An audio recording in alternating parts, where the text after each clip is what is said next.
Hello students, हम आगे की क्लास शुरू करते हैं। जैसे कि आज के हमारे दो टॉपिक है, माउंटबेटन योजना और स्वतंत्रता सभा। अब हम अपनी क्लास पे आते हैं। क्लास में हमारा सबसे पहला टॉपिक आएगा माउंटबेटन योजना 3 जून 1947 को, और दूसरा टॉपिक आएगा भारतीय स्वतंत्रता अधिनियम 1947।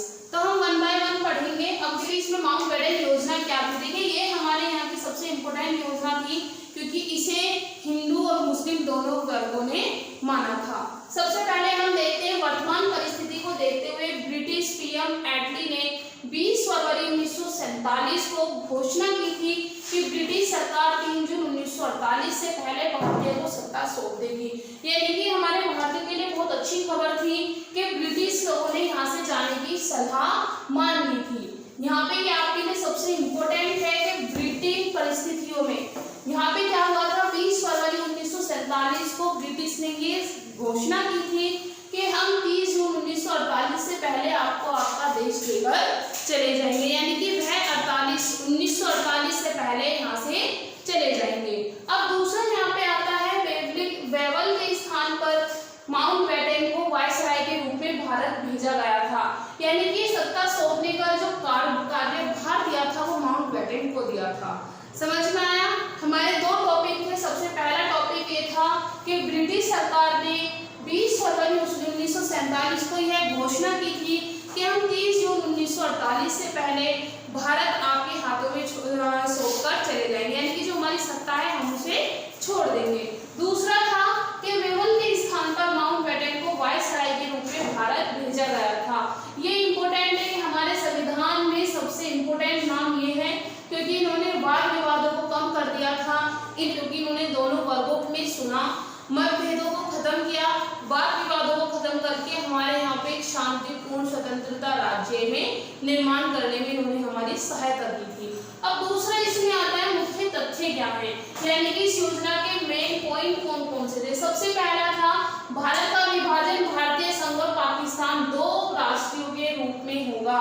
सबसे इम्पोर्टेंट टॉपिक ये था कि भारत का विभाजन दो राष्ट्रों में होगा। पहला हिंदुस्तान यानी कि भारतीय संघ और दूसरा पाकिस्तान।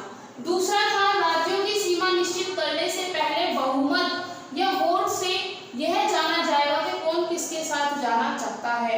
यानी कि यहाँ पे कोई गुंडागर्दी नहीं चलेगी। वोट किया जाएगा, लोगों की सहमति ली जाएगी कि आप पाकिस्तान का हिस्सा बनना चाहते हैं या हिंदुस्तान का हिस्सा बनना चाहते हैं। जो जिसका हिस्सा बनेगा वो उसके साथ चला जाएगा।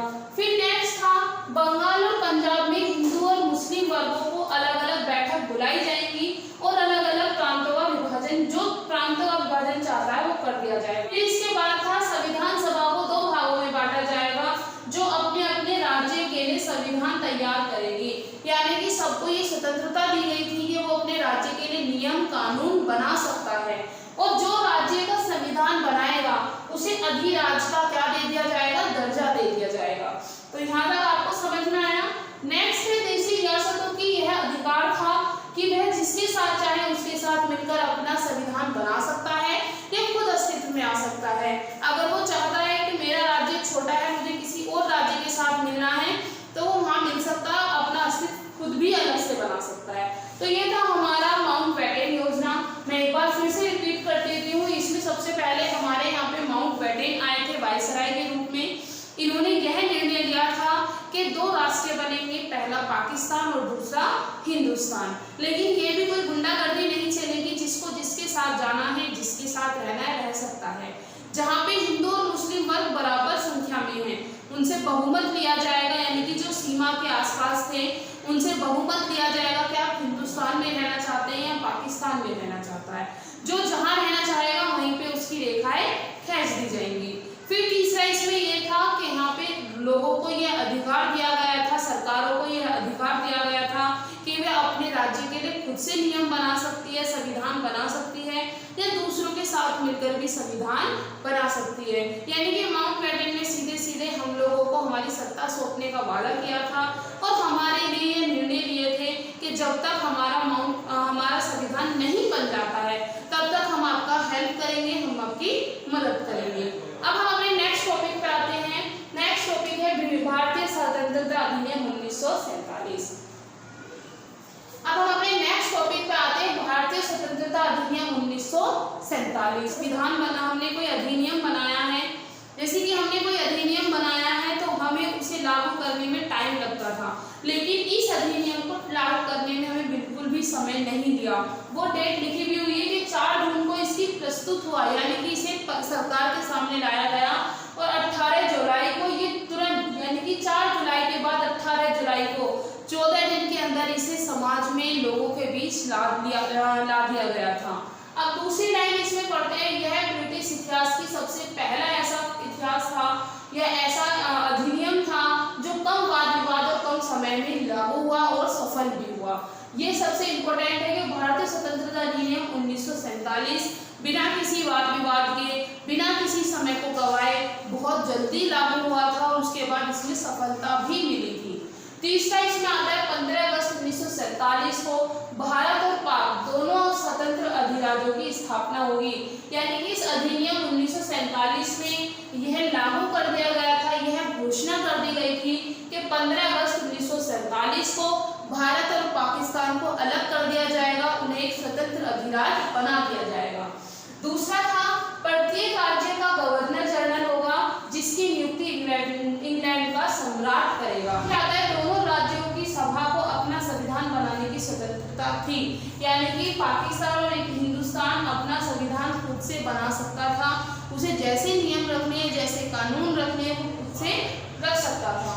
संविधान बनाने के लिए दोनों सरकारों में विधान मंडल के रूप में काम करेगी, मतलब कि जब तक आपकी सरकार बनकर तैयार नहीं हो जाती है, जब तक आपका संविधान नहीं बन जाता है, तब तक आप किसके रूप में काम करेंगे, 1935 एक्ट के तहत काम करेंगे। यानी कि जब तक आपके रूल रेगुलेशन नहीं बनते हैं, आपके यहाँ कोई सरकार नहीं आती है, तब तक आप 1935 एक्ट के तहत ही रहेंगे, आपके यहाँ पे नियम कानून 1935 वाले ही रहेंगे। दूसरा था दोनों राज्यों की सीमा का निर्धारण करने के लिए पंजाब और बंगाल की सीमा का गठन करने के लिए नाम था सर रैडक्लिफ, और इन्हीं के नाम पे, यानी कि सर रैडक्लिफ आपने पढ़ी होगी रैडक्लिफ रेखा। तो रैडक्लिफ रेखा किस किस को अलग करती है, किस किस देश के बीच में है, तो ये उन्हीं के नाम पे पढ़ी है। इनका नाम क्या था, रैडक्लिफ आए थे जिन्होंने इन सीमाओं का निर्धारण किया था। आया समझ में, ये हमारा था स्वतंत्रता अधिनियम। स्वतंत्रता अधिनियम सबसे पहले था कि इसे 4 जुलाई को प्रस्तुत हुआ और 18 जुलाई को ये लागू हो गया। दूसरा, यह इतिहास का सबसे पहला और फास्टली एक्ट होने वाला था। तीसरा, यह इसमें घोषणा की गई थी कि 15 अगस्त 1947 को यह अधिराज्य के रूप में स्थापित हो जाएगा। नेक्स्ट, प्रत्येक राज्य को यह स्वतंत्रता थी कि वह अपने लिए क्या बना सकती है, संविधान बना सकती है। इन राज्यों में एक वाइस जनरल गवर्नर की नियुक्ति की जाएगी, जिसकी नियुक्ति कौन करेगा, इंग्लैंड का सम्राट करेगा। संविधान बनाने तक, जब तक आपका संविधान नहीं बनता है, तब तक आपके पास 1935 एक्ट लागू रहेगा। दोनों राज्यों की सीमा का निर्धारण सर रैडक्लिफ ने किया, पंजाब और बंगाल की भी सीमाओं का निर्धारण किसने किया, रैडक्लिफ ने किया। अब देखिए, ये देख लेते हैं, ये इंपॉर्टेंट है। स्वतंत्र भारत के प्रथम मंत्रिमंडल, यानी कि स्वतंत्र भारत की पहली मंत्रिमंडल है। इसमें सबसे पहले आते हैं पीटी नेहरू। पीटी नेहरू कौन थे, हमारे पहले प्रधानमंत्री थे, राष्ट्रीय मंडल थे, विदेशी मंडल और विज्ञान शोधन इन्हीं के अंडर में था। यहाँ पे सबसे पहले आता है कि पीटी नेहरू हमारे स्वतंत्र भारत के पहले प्रधानमंत्री थे। दूसरा आता है सरदार वल्लभ भाई पटेल, गृह सूचना प्रसारण राज्यों के मामले इन्हीं के पास थे।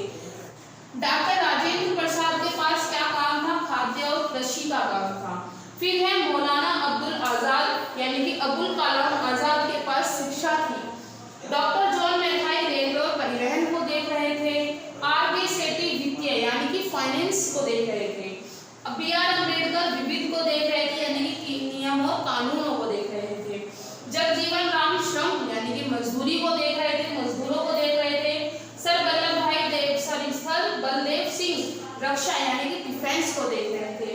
राजकुमारी अमृत कौर, ये हमारे स्वतंत्र भारत की या पूरे भारत की पहली महिलाएं हैं। ये आपके लिए इम्पोर्टेंट है कि राजकुमारी अमृत कौर किसको देख रही थी, स्वास्थ्य को देख रही थी, यानी कि हेल्थ को देख रही थी। C.H. भाभा ने वाणिज्य को देखा, रफी साहब ने संचार को देखा और श्याम मुखर्जी ने उद्योग और आपूर्ति को देखा। वी एन गडकरी ने कार्य खनन और ऊर्जा को देखा। तो ये था आपके दो एक्ट, पहला माउंटबेटन और दूसरा स्वतंत्रता अधिनियम। अगर आपको समझ में आया हो तो आप लाइक शेयर सब्सक्राइब कीजिए। अगर आपको लास्ट वीडियोस देखने हैं तो डिस्क्रिप्शन में जाके देख सकते हैं।